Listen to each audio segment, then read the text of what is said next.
안녕하십니까.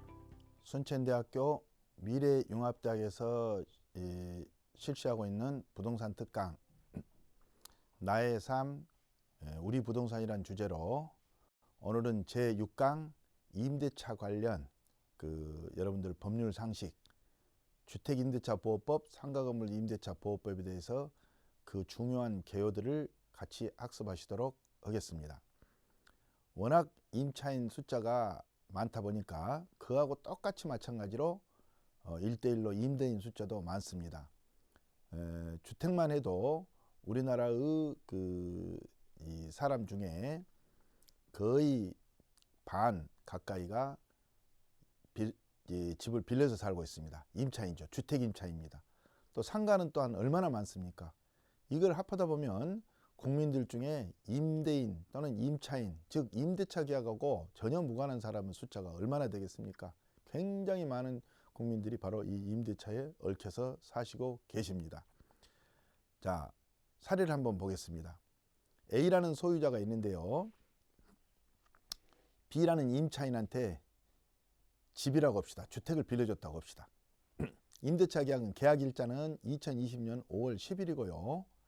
임대차 기간은 계약 날짜로부터 2년을 잡고 했습니다. 그리고 보증금은 2억 5천만 원이고요. 그리고 보증금을 A가 받아갖고 지금 있죠. 그런데 A라는 사람이 계약한 다음 해 2021년 10월 15일 날짜에 매매대금 3억 2천만 원을 받고 C한테 이걸 팔아버렸습니다.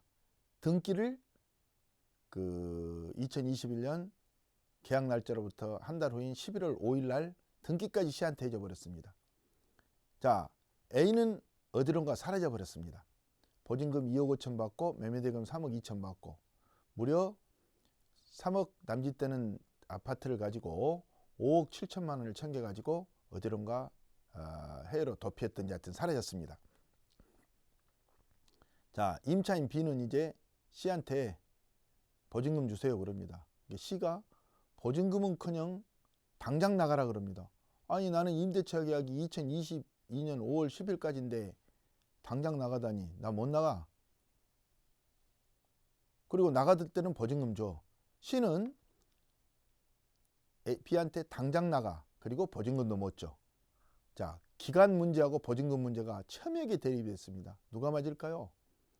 둘 다 맞을 수는 없습니다. 법률적으로 상반되는 것은 한쪽밖에 맞을 수가 없습니다. 자, 결론상 임차인은 쫓겨나게 됩니다. 보증금도 못 받고요. 이것이 우리의 법리이며 흔히 매매는 임대차를 깨뜨린다. 그래서 그 민법의 가장 기본 원리입니다. 이렇게 되다 보니까 안 쫓겨나려면 어떻게 될까요? 그렇습니다. 소유권 이전 등기 날짜인 2021년 11월 5일보다 먼저 임차인이 임대차 등기를 해두면 좋겠죠. 임차권 설정 등기입니다. 말하자면. 또는 전세권 설정 등기.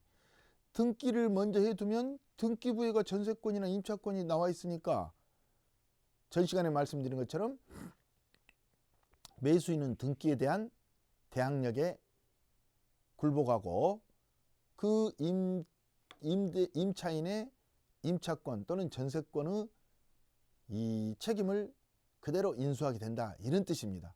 바로 이것이 등기입니다. 그리고 임차인 등기하면 좋은데 등기하려면 어떻게 될까요? A하고 협조해야 됩니다. 등기는 혼자 못합니다. 물론 우리 민법에는 일정한 정도로 소유자가 임대인이 협조해야 된다는 이런 내용이 있지만 원칙적으로 하여튼 소유자하고 임차인이 같이 등기소에 또는 같이 서류를 내서 법무사 사무실에 같이 인감증명 끊어서 주지 않으면 임차권 설정 등기, 전세권 설정 등기 이게 만들어지지 못합니다. 그래서 결국은 소유자로서는 임차인한테 나를 못 믿고 그러느냐 믿을 바가 못 되죠. 여러분들 누구든지 믿는다면 법전의 법률 상식이 얼마나 필요하겠습니까? 믿을 수 없습니다. 특히 소유자가 A가 자기 고의가 아니라도 다음에 압류를 당하거나 경매를 당할 수 있지 않습니까? 그래서 다른 곳으로 넘겨가 버려도 똑같습니다. 똑같아. 일부러 뭐 저렇게 씨한테 팔아먹지 않더라도. 그러니까 상대방이 꼭 불량해서만이 이런 일이 발생한 것은 아닙니다. 그래서 등기를 해야 되는데 등기를 하지 못하고 A가 못 해주겠다, 또는 등기 사람을 못 믿느냐, 그럴 바에는 우리 임대차 계약하지 말자라고 해서 B는 등기 없이 이렇게 지내다가 이런 황망한 꼴을 당하게 되는 거죠. 바로 이런 일이 너무 많다 보니까 우리나라에서도 이런 걸 보호하자는 선진국과 같은 그런 추세에 따라서 임차인 보호 제도를 만들게 됩니다. 그것이 바로 주택임대차 보호법입니다. 1980년도에 만든 법인데 그 후에 여러 번 고쳐졌는데요.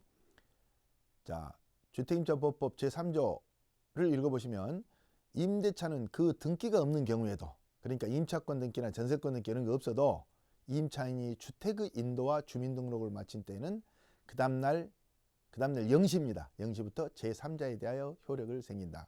전입신고만 해도 주민등록 한 걸로 본다. 이렇게 써졌죠. 그러니까 앞 페이지를 한번 다 보시면 2021년 11월 5일 날 소유권 이전듣기를 넘겼으니까 전입신고를요 2021년 11월 4일 날 전입신고하고 주택의 인도, 즉 이사까지 들어가면 임차권 등기된 걸로 본다, 이런 뜻입니다. 안 쫓겨난다는 뜻이에요. 그러니까 만약 안 쫓겨나면 어떻겠습니까? 매수인 C한테 나 못 나가, 그리고 나갈 때는 보증금도 줘, 이렇게 주장할 수 있다 그 말입니다. 그리고 다음 표 보다시피 C는 이제 임대인의 지위가 바뀌어져 버려요. 굉장히 강한 임차인 보호가 되겠죠. 그런데 만약에 임차인이 2021년 11월 5일 날 전입신고를 마치면 어떻게 될까요? 그러면 전입신고 마친 다음 날, 즉 11월 5일 날 대항력이 생기기 때문에 소위 임차권 설정된 경우로 보기 때문에 쫓겨나게 됩니다. 굉장히 자주 있는 일입니다. 꼭 하루 차이니까 별로 없는 것처럼 생각할지 모르지만 절대 그렇지 않습니다. 왜냐하면 임차인이 준 보증금을 매수인 C가 대신 받은 걸로 보고 임차인 보증금을 까고 A에서 C로 넘어간다는 이런 사례가 많기 때문에, 여러분 이해하십니까? 그렇기 때문에 전입신고 임차인 입주원 날짜하고 소유권이 넘어간 날짜가 공교롭게도 동일 날짜가 된 경우가 굉장히 많습니다. 매우 주의하셔야 되겠습니다. 자, 이제 그 다음 보시면은 제3조 사항 보시면 임차주택의 양수인은 임대인의 지위를 승계한 걸로 본다. 그러니까 계약서에 잡다한 것이 써진 것들도 다 승계한다는 이런 뜻입니다. 굉장히 중요하겠습니다. 등기 못지않게 굉장한 효력을 가지기도 한다. 하여튼 등기도 중요하지만 등기해놓고도 주민등록한 경우도 있습니다. 어쨌든 하여튼 주민등록을 마치면 등기 안 해도 등기한 것과 같은 효력이 있다. 이렇게 꼭 알아두십시오. 이게 주택임차 보호법의 가장 중요한 내용이고 가장 중요한 요체입니다. 자, 전입신고 주민등록은 소유자 임대인 동의 없이도 합니다. 혼자서 나홀로 대항력. 주택임차 보호법의 대항력은 나홀로 대항력입니다. 혼자서 소유자 임대인 동의 없이 또 뭐 알리지도 않고 혼자 가서 대항요건을 갖출 수 있다. 전입 들어와서 이사 들어오고 한 뒤에는요. 꼭 알아두시고 3조 2 보증금 회수 그러는데 여기서는 이제 확정일자라는 말이 나와 있습니다. 확정일자. 확정일자가 무엇인지 여러분들하고 같이 이제 보시게 되는데, 확정일자라는 것을 조금 있다가 여러분들 그 지면 자체를 보시는데, 확정일자를 받게 되면 이 확정일자 받은 날 꼭 마치 근저당 설정한 것처럼 다음에 경매가 부동산이 됐을 때 확정일자 빨리 받으면 배당 빨리 받습니다. 확정일자 늦게 받으면 배당 늦게 받고요. 바로 이 확정일자는 경매에서만 쓰이는 효력이 있는 것이며, 또한 그 배당 순서만을 정하는 것입니다. 딱 그때만 쓰입니다. 물론 우리 실생활에서는 확정일자가 많습니다. 공문서에서 각종 날짜 적은 건 다 확정일자고요. 흔히 여러분들 내용증명 보낼 때 날짜 이렇게 얼마에 언제 보낸다. 이것도 확정일자입니다. 다만 임대차 계약서에다가 쓰는 이 확정일자, 여기다가 박아두는 확정일자는 경매에서만, 그리고 경매에서 배당 순위를 정할 때만 쓰이는 것이다. 이렇게 알아두셔야 되겠습니다.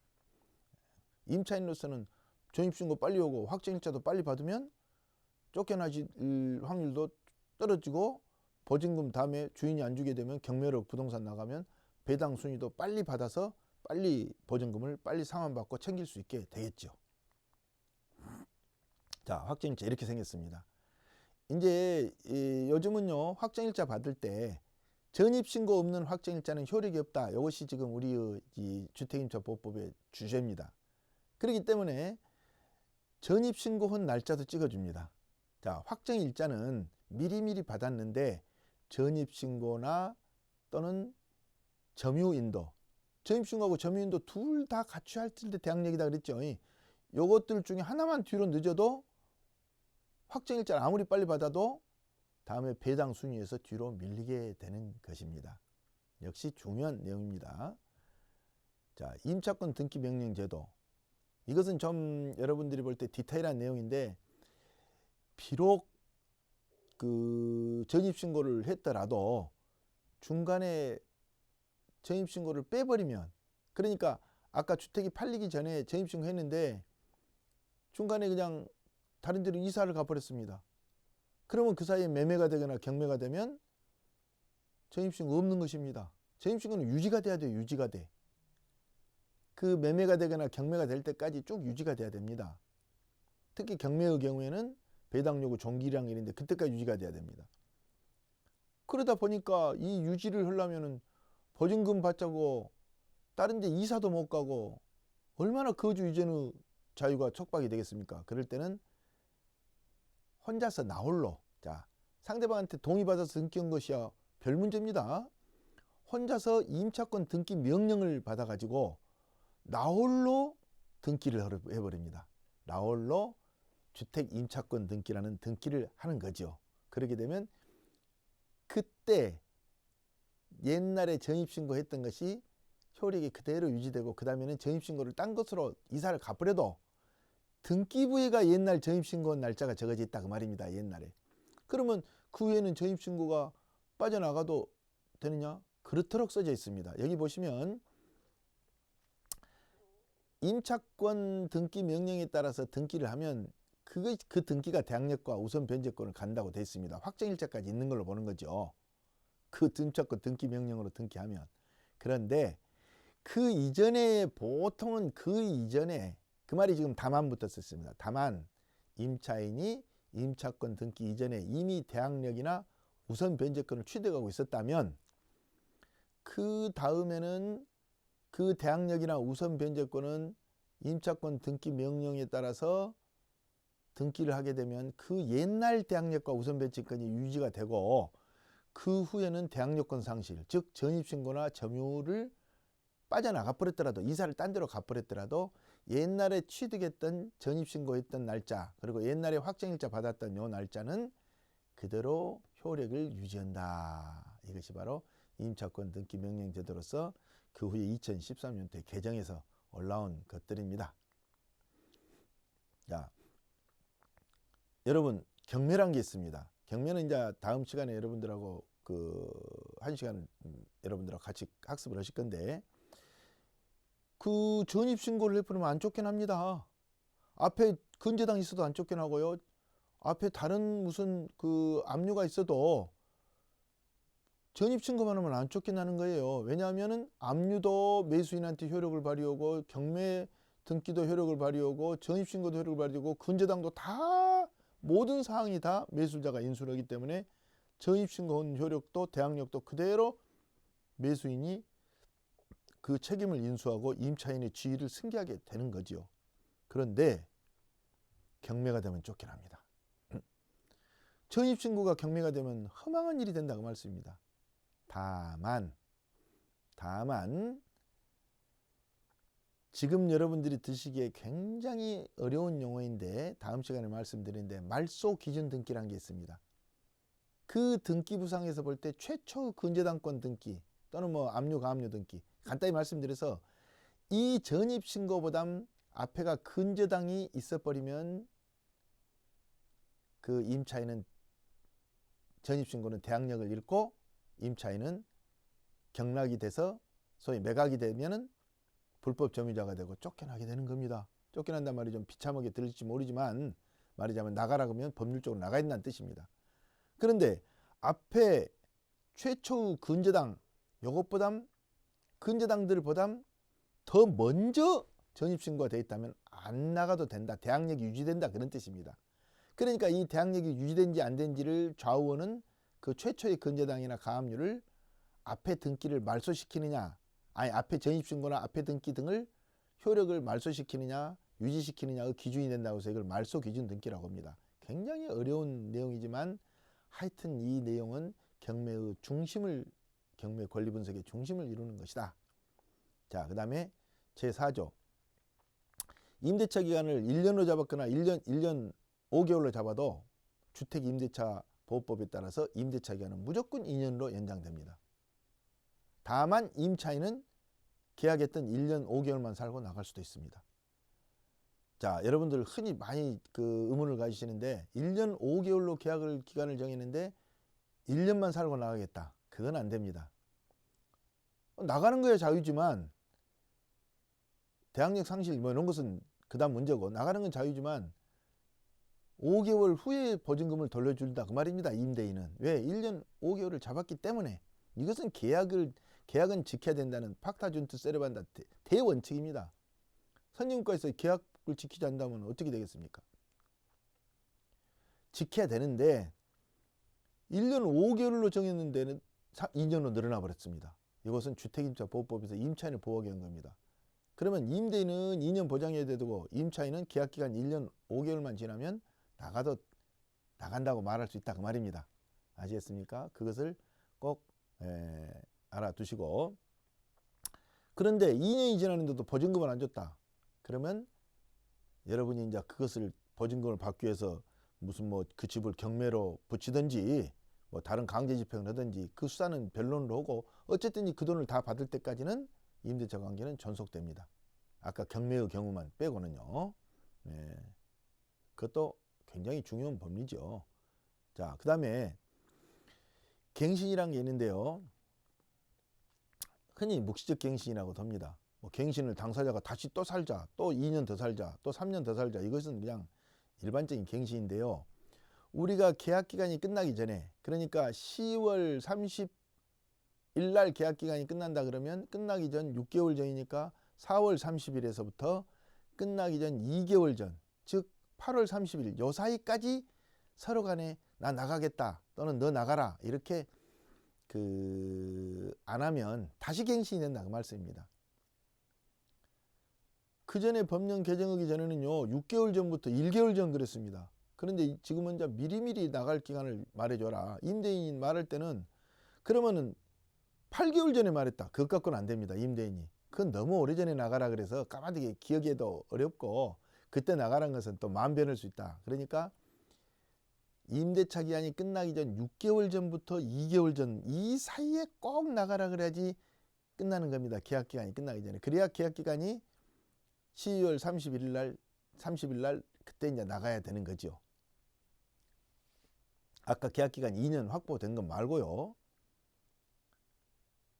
나가야 될 때 말하자면 1년 5개월로 됐으면은 2년으로 늘어났고 2년 늘어나는 그 계약기간 끝나는 날 이전 6개월부터 2개월 사이다 이런 뜻입니다. 꼭 그렇게 알아두십시오. 굉장히 그 많은 분들이 문의를 하고 그것을 의문시하는데, 그러니까 아주 계산하기 좋게 1월 1일부터 1월 1일부터 다음에 5월 30일까지 계약했다 그러면 다음에 12월 31일까지가 2년간 살 수 있는 거 아닙니까?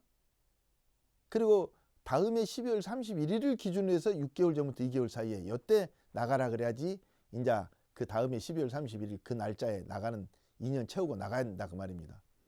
그런데 그때 아무 말도 안 하거나 또는 그때 할 때는 그 뭐 월세를 올려주라거나 뭐 이런 다른 조건도 없이 가만히 있어 버리면 다시 계약 기간은 갱신이 되는데, 이 기간이 과거에 혼란이 워낙 많았습니다. 새로 갱신되면은 1년 5개월짜리 계약이니까 1년 5개월로 되느냐, 그러면 옛날 갱신 2년 보장해 준 것처럼 새로 2년이 되느냐. 근데 이것은 법령을 개정해서 새로 2년으로 봅니다. 새로 2년. 그러니까 거의 아무 말도 그 묵시갱신은 별도로 반대 의사가 없으면 4년이 된 걸로 봅니다. 다만 이제 이기 차임에게 다르면 안 된다. 그렇죠. 두 번 말씀드리면 안 됩니다. 임차인 쪽에서는 아무리 묵시갱신이 됐더라도 언젠가든지 나간다고 할 수 있습니다. 계약기간 이제 지났고 묵시갱신 됐으니까 3년 한 1개월 살았습니다. 그럼 나간다고 할 수 있습니다. 그러면 임대는 즉시 돈을 내줘야 되는데 임대인이라고 얼마나 능력이 있겠습니까? 그래서 3개월 여유를 줘야 된다. 자, 계약갱신 요구제도, 이거 새로 생긴 제도입니다. 상가건물 임대차 보호법이만 있었는데, 상가건물 임대차 보호법에는요, 지금 3년 살았으면 나 7년 더 살겠다, 4년 살았으면 6년 더 살겠다라고 해서 합쳐서 10년간을 계약갱신 요구를 할 수 있도록 되어 있습니다. 몽땅 사업자금을 들였고 권리금도 줬고 시설자금도 들였으니까 10년 보장해도 될 거 아니냐.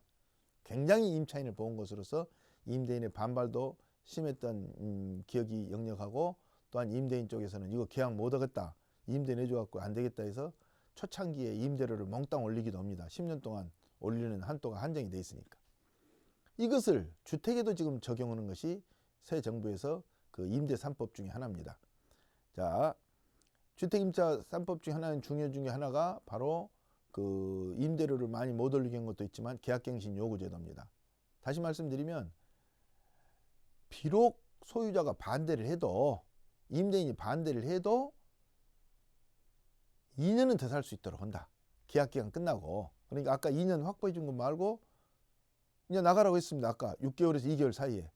근데도 불구하고 임차인이 내용증명을 보낸다거나 무슨 편지를 보낸다거나 이렇게 해가지고 나 더 살고 싶다라고 하면 이제는 임대인의 의사를 무시하고도 더 살 수 있도록 합니다. 2년 동안. 이것을 계약갱신 요구제도로서 상가건물 임대차 보호법뿐만 아니라 주택임대차 보호법에도 이것이 도입됐다. 다만 이제 예외 조항은 있겠죠. 예외 조항은 여러분들이 한번 살펴보시기 바랍니다. 제일 많은 게 임대인이 나 살려고 오겠다, 또는 우리 아들이 호주 지금 유학 가는데 나 살려고 온다, 그러니까 할 수 없이 이번은 비워주라, 6개월에서 2개월 사이에 나 나가라고 했으니까 나가라, 이렇게 할 수도 있다 그 말입니다. 계약갱신은 한 해밖에 못합니다, 요구제도를. 근데 주인이 임대인이 나가라고 하면 나가야 되는데, 나가놓고 보니까 자기도 안 살고 자식들도 살지 않고 있네요. 그랬을 때는 어떨 거냐.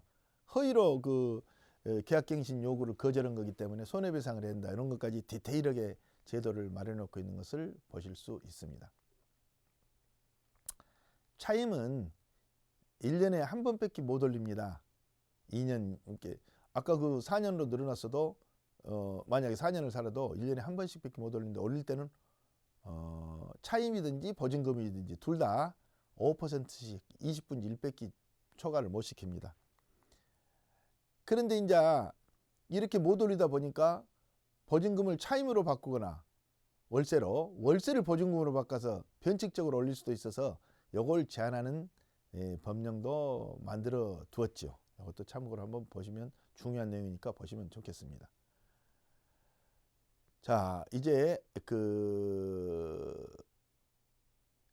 여러분들이 이제 경매가 되면 아까 확정일자 순서, 확정일자는 물론 대항력인 주택의 인도와 전입신고를 갖췄을 때 된다 했는데, 이걸 보증금을 받다 보니까 순서가 뒤로 밀려서 보증금을 다 놓쳐버립니다.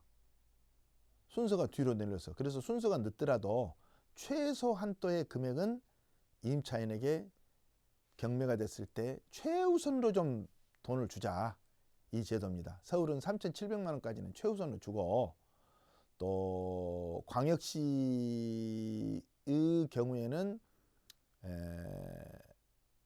2천만 원까지는 최우선으로 주자, 경매가 되면.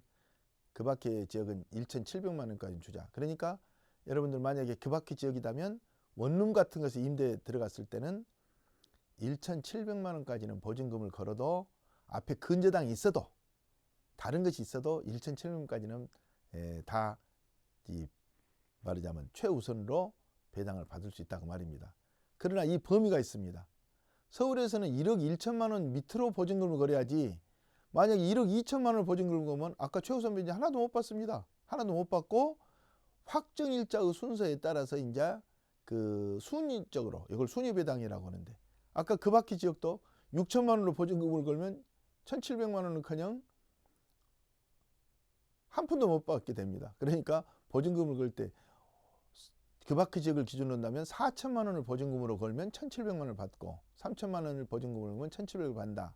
이렇게 계산을 해 주셔야 되는 겁니다. 자, 이 주택임차보호법은 임차인한테 유리한 걸로 변경하는 건 상관없습니다. 약정으로. 그러나 임차인에게 불리한 건 효력이 없고요. 그 다음에 이제 여기 중요한 것 중에 하나가 소액사건 심판법에 따른다. 이건 2천만 원 이하가 우리 소액사건 심판법인데, 주택임차 여기 법령에 따르면 보증금을 3천, 5천, 1억을 걸어도 소액사건 심판에 따라서 서면심사 등 신속하게 재판을 마쳐서 보증금을 받도록, 이렇게 돌려받도록 제도를 마련하고 있습니다.